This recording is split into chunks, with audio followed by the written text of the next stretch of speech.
안녕하세요. 자유교회 이진우 목사가 보내드리는 아침 묵상입니다. 오늘도 예수 그리스도의 향기를 내는 복된 하루가 되시길 바랍니다.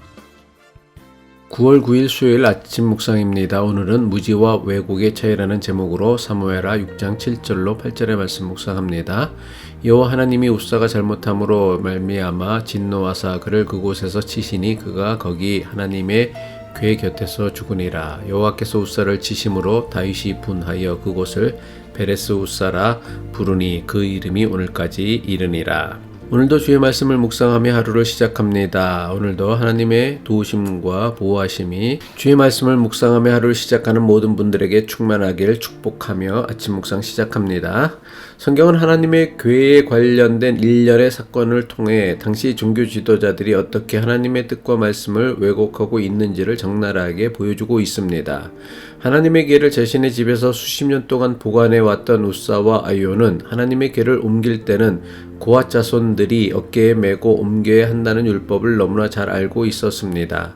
하지만 웃사와 아히오는 그렇게 하지 않았습니다. 블레셋 사람들이 하나님의 궤를 이스라엘로 돌려보낼 때 수레에 실어 보낸 것처럼 수레에 실어 하나님의 궤를 옮기려고 했습니다. 블레셋 사람들이 하나님의 궤를 수레에 실어 보낸 것은 저들은 하나님의 궤에 관한 율법을 몰랐기 때문이었습니다. 하지만 웃사와 아히오가 하나님의 궤를 수레에 실어 옮기려고 했던 것은 자신들이 오랫동안 하나님의 궤를 모셔왔던 전문가라는 것을 사람들에게 드러내기 위한 교만이었습니다.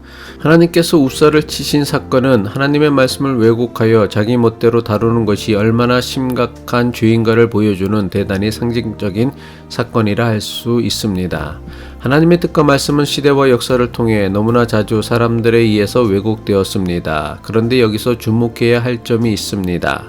하나님의 뜻과 말씀을 왜곡하였던 사람들은 결코 하나님을 알지 못하는 사람들이나 하나님을 믿지 않는 사람들이 아니었습니다. 역설적이지만 하나님의 뜻과 말씀을 가장 많이 왜곡하였던 사람들은 누구보다 하나님을 가장 잘 알고 잘 믿는다고 하는 종교 지도자들과 교인들에 의해 일어났습니다. 이것은 지금도 마찬가지입니다. 하나님을 가장 잘 안다고 하는 목사와 하나님을 가장 잘 믿는다고 하는 교인들에 의해 지금도 여전히 하나님의 뜻과 말씀이 가장 심각하게 왜곡되고 있습니다. 물론 하나님을 알지도 믿지도 않는 사람 역시 하나님에 대해 잘못 말합니다. 함부로 말합니다. 알지도 못하면서 잘못 말하거나 함부로 말하는 것을 무엇이라고 합니까? 무지라고 합니다. 무지는 말 그대로 아는 것이 없다는 뜻입니다.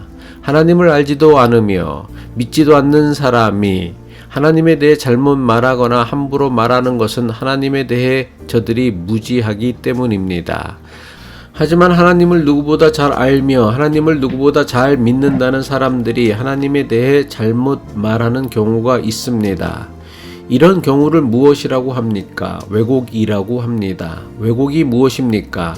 분명하고 정확한 사실을 알면서도 의도적으로 자신이 아는 것을 잘못 말하는 것입니다.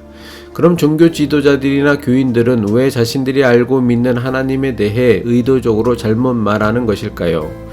종교 지도자는 사람들의 믿음을 이용해 자신의 종교적 권위나 탐욕을 위해 하나님의 뜻과 말씀을 왜곡한다면 교인들은 하나님을 이용해 자신들이 바라고 원하는 것을 이루기 위해 하나님의 뜻과 말씀을 고의로 왜곡합니다.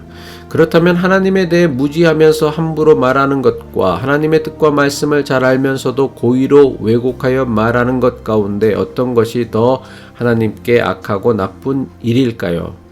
물론 하나님에 대해 알지도 못하면서 함부로 말하는 것도 나쁜 일이지만 하나님에 대해 알면서도 고의로 의도적으로 잘못 말하는 것은 더 악하고 더 나쁜 일입니다. 이집트에서 탈출하여 광야를 떠돌던 이스라엘 백성들이 시내산 아래에 천막을 치고 잠시 살고 있었을 때 일입니다. 지도자 모세가 하나님께서 주시는 계명을 받고자 홀로 시내산으로 올라갔습니다. 시내산으로 올라간 모세는 몇 주가 지났지만 돌아올 기미가 없었습니다.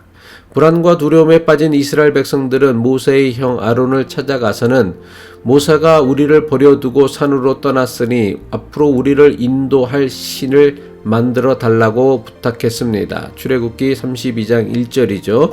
백성이 모세가 산으로 내려옴이 더딤을 보고 모여 백성이 아론에게 이르러 말하되 일어나라 우리를 위하여 우리를 인도할 신을 만들라. 이 모세 곧 우리를 애굽 땅에서 인도하여 낸 사람은 어찌 되었는지 알지 못함이니라. 백성들의 끈질긴 부탁에 아론이 만든 것이 무엇입니까? 백성들에게 금고리를 가져오라고 하고 그것을 녹여 금송아지 우상을 만들었습니다.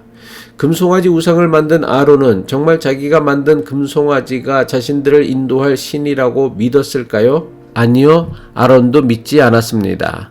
그럼 도대체 아론은 왜 자신도 믿지 않는 금송아지를 이스라엘 백성들에게 신이라고 가르치고 제물을 드리라고 했습니까?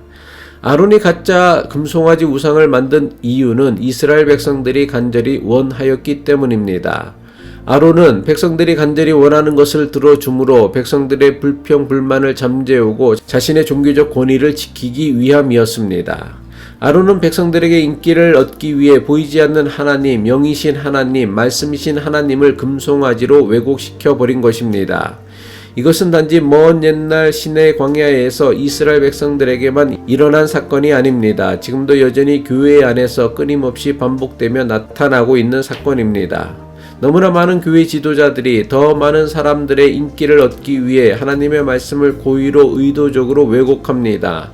교회 성장과 부흥이라는 명분을 앞세워 더 많은 사람을 자신의 교회에 끌어모으기 위해 하나님의 말씀을 왜곡해서라도 사람들이 듣기 원하는 설교를 하고 거짓된 가르침을 전합니다. 그 대표적인 것이 무엇입니까? 하나님을 믿기만 하면 복을 받는다는 것입니다. 물론 이 주장이 전적으로 틀린 말은 아닙니다. 하나님 잘 믿는 사람에게 하나님께서는 반드시 복을 주십니다. 그런데 하나님께서 주시는 복이 무엇입니까? 예수님께서 우리에게 가르쳐 주신 복이 무엇입니까? 하나님 나라입니다. 평화입니다. 제사함을 받는 것입니다. 하나님의 자녀가 되는 것입니다. 그런데 교회 지도자들은 하나님이 주시는 복을 교묘하게 왜곡합니다. 하나님을 믿기만 하면 세상 모든 사람이 간절히 얻기를 원하는 물질과 건강과 성공과 출세를 이루어 준다고 합니다. 하나님을 잘 믿기만 하면 형통한다고 합니다. 성공한다고 합니다. 부흥한다고 합니다. 물론 전적으로 틀린 말이 아닙니다. 하지만 성경이 말하는 형통이 무엇입니까? 성경이 말하는 성공과 부흥이 무엇입니까? 하나님의 뜻이 나를 통해 막힘없이 이루어지는 것입니다. 이것이 성경이 가르치는 성공이고 형통이고 부흥입니다. 하나님의 뜻을 따라 살려는 사람이 많아지고 하나님의 뜻이 이루어지는 것이 부흥입니다. 단순히 교인들이 많아지는 것이, 교회가 성장하고 교인들이 많아지는 것이 성경이 말씀하는 부흥이 결코 아닙니다. 하박국 3장 2절이죠.